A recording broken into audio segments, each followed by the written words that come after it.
वक्त की बड़ी खबर से करते हैं। सीमा हैदर से जुड़ी हुई इस वक्त की बड़ी खबर। सीमा के भारत आने की लोकेशन पता चली। जांच एजेंसियों की जांच में बड़ा खुलासा हुआ है। बिहार के सीतामढ़ी से होते हुए भारत में एंट्री हुई थी सीमा हैदर की। सूत्रों के हवाले से ये अहम जानकारी मिली है। तो 2 दिनों से एटीएस की टीम सीमा हैदर से पूछताछ कर रही है और उसी पूछताछ में सीमा हैदर की भारत में किस लोकेशन से एंट्री हुई थी, इस बात का पता पुलिस को लगा है। सूत्रों के हवाले से जानकारी मिली कि बिहार के सीतामढ़ी से सीमा की भारत में एंट्री हुई थी। और इसी खबर पर तमाम जानकारी के साथ में लखनऊ से संवाददाता शुभम पांडे हमारे साथ जुड़ गए। शुभम, पिछले 2 दिनों से घंटों सीमा हैदर से पूछताछ की जा रही है, लेकिन सीमा हैदर की तरफ से भी गोलमोल जवाब दिए जा रहे हैं। लेकिन अब पुलिस के हाथ एक बड़ी कामयाबी लगी है। जिस रास्ते सीमा हैदर भारत में दाखिल हुई थी उसका पता लग गया है। जी बिल्कुल, देखिए कि 7 तारीख से सीमा हैदर ने मीडिया से बातचीत करना शुरू की और उसके बाद से ये एटीएस इस पूरे मामले में पूरी तरह से एक्टिव हो गई।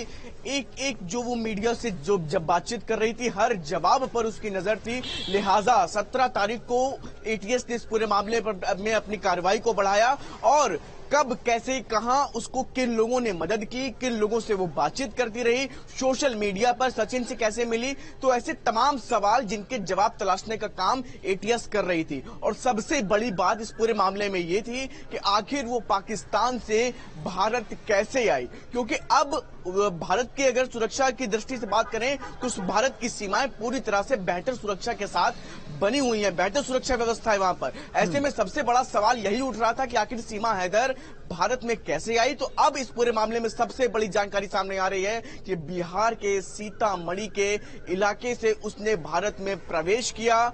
अभी एटीएस के सूत्रों के हवाले से खबर है कि उसी इलाके से, उसी सीमा से बिहार में प्रवेश करने के बाद वो नोएडा और इस पूरे इलाके में पहुंची। ऐसे में अभी फिलहाल एटीएस की तरफ से इन जगहों पर किन किन लोगों ने उसकी मदद की है, कौन कौन उसके मददगार रहे हैं और सीमा में प्रवेश करने के दौरान कौन से सोर्सेस, किन की मदद से वो यहां तक पहुंची, इन तमाम सवालों के जवाब तलाशने का काम तेजी से किया जा रहा है। हालांकि अभी फिलहाल एटीएस का इस पूरे मामले में फोकस यही था कि आखिर किस जगह से सीमा हैदर, कहां पर लूप होल हमारे से सीमा सुरक्षा में हुआ जब सीमा हैदर भारत में प्रवेश की है। तो ऐसे में अब फिलहाल जो सबसे बड़ी खबर यही है कि लोकेशन वो मिल चुकी है एटीएस को और ऐसे में अब उन तमाम बिंदुओं को तलाशने का, इन तमाम बिंदुओं की पूछताछ उस दिशा में बढ़ती हुई नजर आएगी। शुभम, सबसे बड़ा सवाल यहां पर यह है कि 4 बच्चों के साथ में सीमा हैदर अकेले ये भारत में नहीं आई होगी।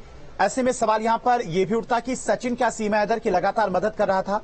और जिस सीतामढ़ी की बात हो रही जहां से सीमा हैदर की भारत में एंट्री हुई, वहां पर एसएसबी की तैनाती रहती है। कोई भी ऐसे बिना वीजा पासपोर्ट के भारत में दाखिल नहीं हो सकता। तो क्या किसी ने वहां पर भी, बॉर्डर पर भी सीमा हैदर की मदद की?